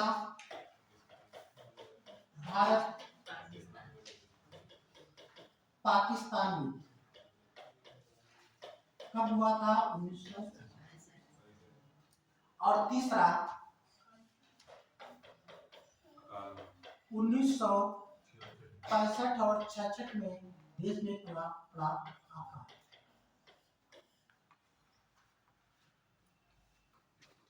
ठीक है क्या? इसकी वजह से पंचवर्षीय योजना असफल रही। ऐसा क्या हुआ? ध्यान रखिए बेटा, कोई भी देश हो या कोई व्यक्ति हो, उसकी पहली प्राथमिकता क्या होती है? सुरक्षा। देश की भी पहली भी प्राथमिकता है विदेशों से अपनी रक्षा करना। फिर इसके बाद रहेंगे तो भोजन करेंगे, मकान में रहेंगे, कपड़ा पहनेंगे, है ना। पहले तो हमारी प्राथमिकता है सुरक्षा। जब हमारा देश इस समय तक अगर देखें विकास के कदम पे चला है, 15 वर्ष हुआ है, जबकि बहुत ही संसाधन नहीं है, कर्ज लेकर के विकास कर रहे हैं। और ऐसे में भारत जो है 2 युद्धों में शामिल हो गया। पहला चीन से युद्ध हुआ, दूसरा पाकिस्तान से। चीन तो अकेले लड़ा ना, पाकिस्तान भी अकेले लड़ा, अकेले देश थे। लेकिन भारत तो दोनों से लड़ा। मतलब युद्ध में ध्यान रखिएगा बहुत पैसे खर्च होते हैं, संसाधन खर्च होता है। हमारे पास उस समय तक मिलिट्री पावर इतनी स्ट्रांग नहीं थी, ना तो संसाधन थे। हमको बाहर से तो बंदूक मंगाना नहीं पड़े। तो हम पहले क्या करेंगे? पहले तो ही करेंगे ना, पहले हथियार मंगाए, पहले सुरक्षा करें देश की, पहली प्राथमिकता। जो भी पिछले 15 वर्षों में जो भी डेवलपमेंट किया गया था, वो सभी डेवलपमेंट क्या होगा? इस युद्ध के कारण जीरो। सब क्या हुआ? जीरो। साथ ही 1965-66 में बेटा देश में अकाल पड़ गया, सूखा पड़ गया, बरसात ही नहीं हुई। उस समय हमारे देश में सिंचाई की बहुत अच्छी व्यवस्था नहीं हो पाई थी। पूरा का पूरा कृषि क्षेत्र किस पे? इसी पर निर्भर करता था कि बरसात होगी तो खेती होगी, बरसात नहीं होगी तो खेती नहीं। खाद्यान्न का उत्पादन नहीं हुआ। फिर हमारा देश भुखमरी के कगार पर पहुंच गया। और अगर देखें, यूं कहें कि हमारा देश, जब हमारा देश स्वतंत्र हुआ था, जो अवस्था उस समय थी वही अवस्था फिर अगले 15 साल। इस समय भी हमारे देश के पास पूंजी संसाधन की कमी, पैसे नहीं हैं, लोग गरीबी भुखमरी से परेशान हैं। खाद्यान्न के रूप से भारत अभी आत्मनिर्भर नहीं हो पाया था। ऐसे में देश के ऊपर बहुत बड़ा वज्रपात की तरीके से, और इसी दौरान हमारे देश के प्रथम प्रधानमंत्री पंडित जवाहरलाल नेहरू की मृत्यु भी हो गई और हमारे देश के दूसरे प्रधानमंत्री बनाए जाते हैं। कौन थे दूसरे प्रधानमंत्री? लाल बहादुर शास्त्री। लाल बहादुर शास्त्री उत्तर प्रदेश के बनारस के पास चंदौली जिला है, वहां के रहने वाले थे। प्रारंभ में एक प्राथमिक विद्यालय में टीचर हुआ करते थे। राजनीति में आए तो देश के प्रधानमंत्री बन गए। और ध्यान रखिएगा, शिक्षक जब राजनीति में आता है तो बड़ा कुछ करता है, एक अक्सर इतिहास रहा है। तो हमारे जो लाल बहादुर शास्त्री जी थे, उनके बारे में बहुत अच्छी अच्छी बातें कही जाती है। उन्होंने ही पहली बार जय जवान जय किसान का नारा दिया। और जानते हैं जय जवान जय किसान का नारा किन परिस्थितियों में दिया था? दरअसल में हमारे देश में खाद्यान्न की कमी थी, भुखमरी फैली हुई थी, और हमारे देश के प्रधानमंत्री लाल बहादुर शास्त्री जी विदेशों का दौरा कर रहे थे और लोगों से सहायता के लिए हाथ फैला रहे थे कि हमारे देश के लोग भूख से मर रहे हैं, कुछ अगर आपके पास हो तो हमारी मदद जरूर कीजिए। और बेटा एक यहाँ पे रोचक कहानी है, मैं उसे शेयर जरूर करना चाहता हूँ, है ना, कि लाल बहादुर शास्त्री जी जो है ऑस्ट्रेलिया गए थे। ऑस्ट्रेलिया से गेहूं के लिए वहां से भी रिक्वेस्ट की तो ऑस्ट्रेलिया वालों ने हमें गेहूं भेजा था।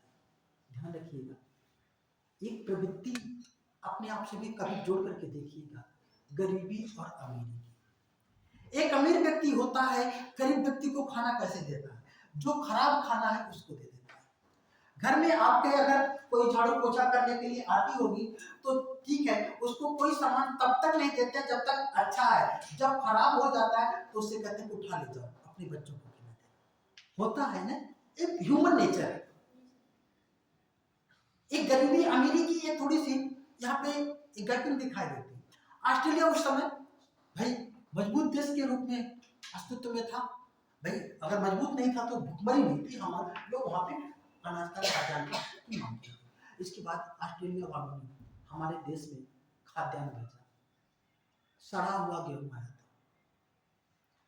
बंदरगाह पे जब पहुंचा गेहूं तो प्रधानमंत्री को सूचना दी गई कि वो तो जो गेहूं है सब ऑस्ट्रेलिया से है, खराब है। प्रधानमंत्री जी को बहुत दर्द हुआ। उन्होंने कहा कि गेहूं को वापस करो, क्योंकि भारत एक स्वाभिमानियों का देश है, भूखे रह लेंगे, सड़ा हुआ अनाज नहीं। ये तो देश की जनता के साथ खिलवाड़ है। प्रधानमंत्री जी ने कहा कि गेहूं को वापस कर दीजिए, हमको ऐसा चीजें नहीं चाहिए। उस समय बेटा व्हाट्सएप, फेसबुक ये सब चीजें नहीं हुआ करती थी। उस समय एक चैनल चलता था, केवल all India radio, BBC London वगैरह चलता था। बीबीसी लंदन पे हमारे देश के प्रधानमंत्री जी ने देश के निवासियों को आह्वान करते हुए कहा कि इस दुख की घड़ी में हम आपका साथ चाहते हैं। ऐसा ऐसा ऑस्ट्रेलिया ने किया है और ये हमारे गरीबी का, हमारे देश इस समय गलत परिस्थितियों में है तो हमारा मजाक उड़ाया जा रहा है। इन्होंने उसी समय जय जवान जय किसान का नारा दिया था और आह्वान किया था। क्या किया था जानते हैं? कि देश के सभी निवासियों से कहा था कि हम हफ्ते में 7 दिन होते हैं और 7 दिन में हम लोग देश के सभी निवासी हफ्ते में 1 दिन का उपवास रखेंगे। क्या रखेंगे? उपवास। अगर 1 दिन का हर व्यक्ति उपवास रखेगा, महीने में 4 वीक होते हैं तो कम से कम 4 हफ्ते मतलब में एक दिन का भोजन बचाया जा सकता है। तो 4 दिन खाने का प्रबंध किया जा सकता है। बात समझ रहे हैं? ये बहुत बड़ी बात थी कि देश का प्रधानमंत्री कह रहा है देश के निवासियों से कि इस मुसीबत की घड़ी में हम लोग 7 दिन में 1 दिन क्या करेंगे? उपवास करेंगे। बात समझ रहे हैं? और इससे जो राशन बचेगा हम 4 दिन के भोजन की व्यवस्था कर लेंगे। यह स्टेटमेंट पूरे विश्व में गया और भारत की जनता ने कहा कि हम आपके साथ हैं। हमारे देश की एक संस्कृति रही है कि जब देश मुसीबत में होता है तो हमारे देश के लोग साथ होते हैं। और इस बात को यूरोप की एक जो है देश में गया, देश का नाम थोड़ा सा भूल रहे हैं, महिला, एक महिला थी जो राज परिवार से थी। उन्होंने भी जब इस बात को सुना तो उनको भी दिल छू गया कि इंडिया का प्रधानमंत्री अपने देश के लोगों से ऐसा आह्वान करता है, कैसा होगा। व्हाट्सएप रहता तो फोटो देख लेती, टीवी रहता तो फोटो देख लेती, लेकिन वो रह नहीं पाई। जैसे इंडियन मूवी में होता है ना, ठीक है ना, उस समय हमारे जो लाल बहादुर शास्त्री जी कुछ हीरो की तरीके से बन गए थे और वे महिला जो है खिंची हुई इंडिया में आ जाती हैं हमारे देश के प्रधानमंत्री लाल बहादुर शास्त्री जी से मिलने के लिए। फिर लाल बहादुर शास्त्री जी से मिलने के लिए आती हैं तो जो प्रधानमंत्री आवास है वहाँ पे भाई राज परिवार से थी तो उनका सम्मान वगैरह किया होगा। और प्रधानमंत्री जी इसके बाद अपना ऑफिस का कार्य निपटा करके शाम को वहाँ पे पहुँचते हैं, कहते हैं कि कैसा रहा, आप हमसे मिलने के लिए बहुत बहुत आभार, बताइए हम क्या सेवा कर सकते हैं। और कहा कि देखिए हमारे देश में एक और भी प्रवृत्ति है, हमारे पास खाने के लिए भले ना हो लेकिन हम मेहमानबाजी में पीछे नहीं होते। ये हमारे देश का कल्चर है कि नहीं? हमारे घर में रोज दाल चावल रोटी सब्जी सब चीजें नहीं बनती है, लेकिन अगर कोई मेहमान आ जाता है तो घर में सभी पकवान बनते हैं। अगर घी नहीं होता है तो पड़ोस से मांग करके घी खिलाया जाता है कि नहीं कल्चर? तो उन्होंने कहा कि देखिए एकदम इसमें मत जाइएगा कि हमारे देश के लोग भूखे हैं, आप क्या खाएंगे आप बताइए, आपके लिए यहाँ पे पाकशाला में बन जाएगा। महिला उन्होंने कहा कि देश का प्रधानमंत्री एक अवसर मिला है कि इसके साथ खाना खाने के लिए। नहीं सर, जो आप खाएंगे वही हम भी खाएंगे। क्या? जो आप खाएंगे वही हम भी खा लेंगे। उन्होंने कहा देखिए हम इस देश के निवासी हैं, हम कुछ भी खा सकते हैं, आपको अच्छा नहीं लगेगा। और उस दिन वो भी व्रत थे। ऐसा नहीं कि हमारे देश के प्रधानमंत्री लोगों से आह्वान करते थे, वो भी व्रत थे उस दिन। संयोग देखिए। और उस महिला ने कहा नहीं, जो खाएंगे वही खाएंगे। अब प्रधानमंत्री की टेबल पे जब जाता है बेटा, जानते हो क्या, गांव के रहने वाले, भुना हुआ आलू, और वो भी व्रत में नमक नहीं खाया जाता है। और गांव में जो गुड़ का रस होता है, कच्चा रस, ठीक है ना, वो जो है कच्चा तो नहीं, उसे क्या कहते हैं, गुड़ वाला, गन्ने का रस, वो जो है दोनों टेबल पे पहुंचा। और उसके बाद प्रधानमंत्री तो आदती आदमी, उन्होंने खाया और निकल गए। अब वो महिला जो अच्छा अच्छा रोज खाई हो, अब उन्होंने खाया मीठा मीठा आलू और मीठा मीठा रस, और पता लगा कि ना अंदर जा रहा है।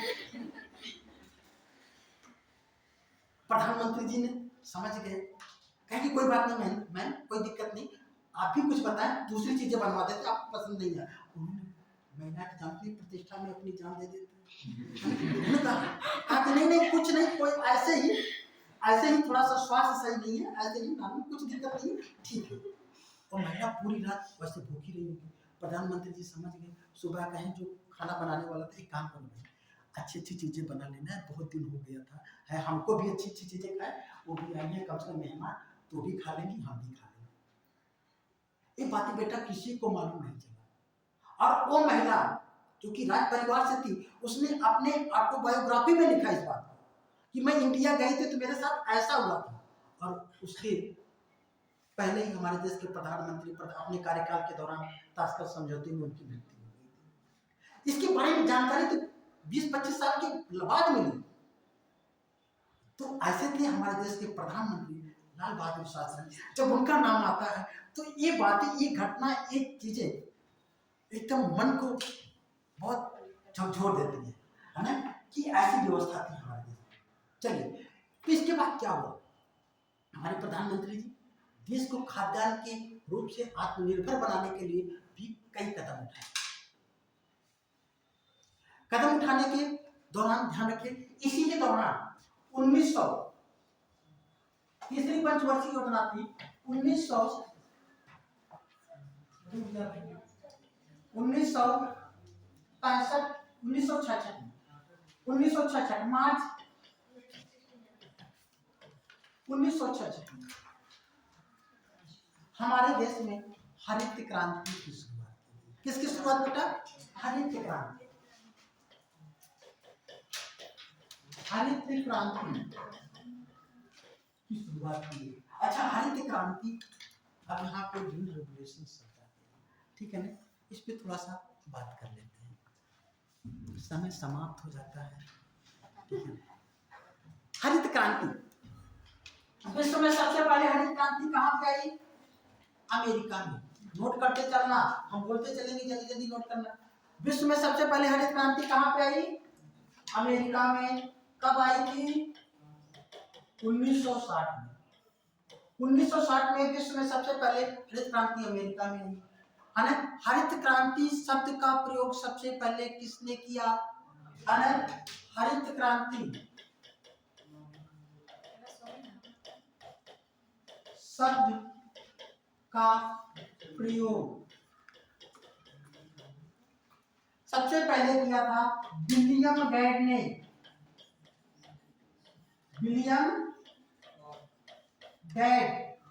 विलियम गेट ने सबसे पहले कहा ग्रीन रेवोल्यूशन, ठीक है ना।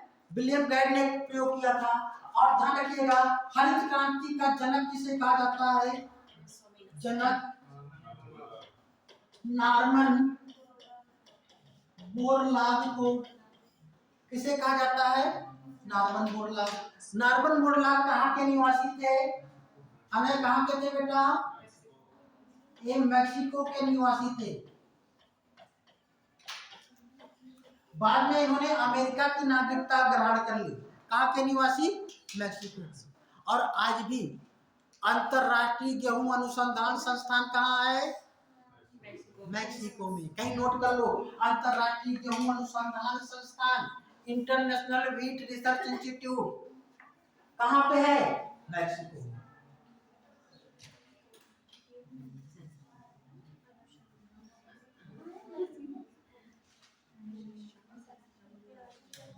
कहाँ पे बेटा? मैक्सिको। ठीक है ना। ये नॉर्मन बोरलाग साहब अमेरिका में जो है कुछ ऐसी प्रजातियों को विकसित किया, खास करके गेहूं और चावल की, जिससे कि अमेरिका में खूब खाद्यान्न बढ़ गया। जब अमेरिका में खूब खाद्यान्न बढ़ा तो ऐसे में वहां पे एक व्यक्ति थे जिनका नाम था विलियम गेट। उन्होंने कहा दिस इज ग्रीन रेवोल्यूशन। क्या है? यह हरित क्रांति है। हम लोग हिंदी में कहते हैं हरित क्रांति, उन्होंने ग्रीन रेवोल्यूशन शब्द का प्रयोग किया था। ठीक है ना, कि यह ग्रीन रेवोल्यूशन आ गया।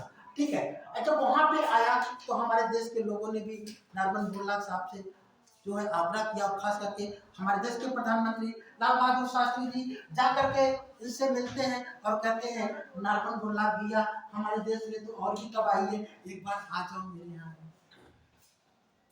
नॉर्मन बोरलाग व्यक्ति ये बेचारे बहुत अच्छे व्यक्ति थे।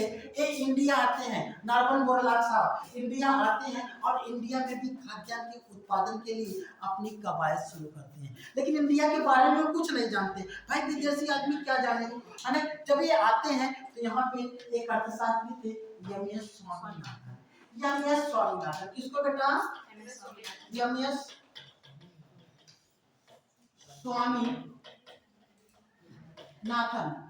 स्वामीनाथन को क्या करते हैं, ये साथ लेते हैं और पूरे भारत का भ्रमण करते हैं। और भ्रमण करने के बाद ये कहते हैं कि आखिर में क्या किया जाए जिससे कि भारत में खाद्यान्न का उत्पादन बढ़े। तो पूरे भारत का भ्रमण करने के बाद इन्होंने एक क्षेत्र का चयन किया जहां पे हरित क्रांति मतलब खाद्यान्न का उत्पादन बढ़ाया जाए। तो वो क्षेत्र कौन सा चुना? क्षेत्र कौन सा था बेटा? पंजाब, हरियाणा और पश्चिमी उत्तर प्रदेश। ठीक है ना। ये तीन मुख्य रूप से इन्होंने क्षेत्र का चयन किया। कुछ तो आंध्र प्रदेश के एक जिले में भी थोड़ी सी ट्राई की गई थी। ठीक है ना। अच्छा, ये क्षेत्र क्यों? इसलिए कि यह क्षेत्र अपेक्षाकृत ज्यादा उपजाऊ था और दूसरी चीज यहाँ पे नहरों का भी विकास अच्छा हुआ था। इससे यहाँ पे सिंचाई की व्यवस्था भी अच्छी हो सकती थी। इसका मतलब सिंचाई और भूमि भी अच्छी मिल गई तो चाहिए क्या? अच्छी वैरायटी जो है यहाँ पे ला करके फिर इन्होंने क्या किया? खाद्यान्न की शुरुआत की। ठीक है ना। और फिर अगर हम देखें तो इसीलिए ध्यान रखिएगा एम.एस. स्वामीनाथन को भारत में हरित क्रांति का जनक कहते हैं। एम.एस. स्वामीनाथन को क्या कहते हैं? भारत में हरित क्रांति का जनक। ठीक है बेटा, अभी हम लोग हरित क्रांति के बारे में पढ़ेंगे अगली क्लास में। ठीक है ना। अगली क्लास में हरित क्रांति होगी, फिर चौथी पंचवर्षीय योजना, पांचवी, छठी, सातवीं जितनी हो जाएगी वहां तक निपटा दिया जाएगा। ठीक है ना। तो कोशिश कीजिएगा पढ़ करके आइएगा। ठीक है ना। आज की क्लास यहीं तक। किसी को कुछ पूछना है? कोई भी क्वेश्चन? कोई क्वेश्चन नहीं है? चलिए, thank you very much.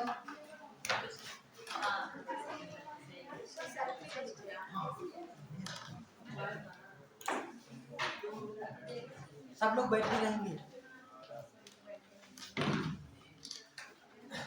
Photo कहाँ से ले लोग बताते हैं कि हम फोटो अच्छा नहीं खींचते। यहाँ से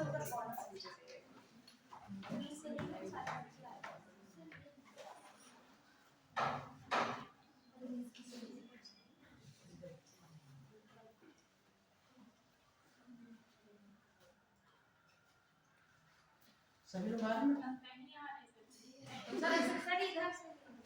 अभी दोनों तरफ से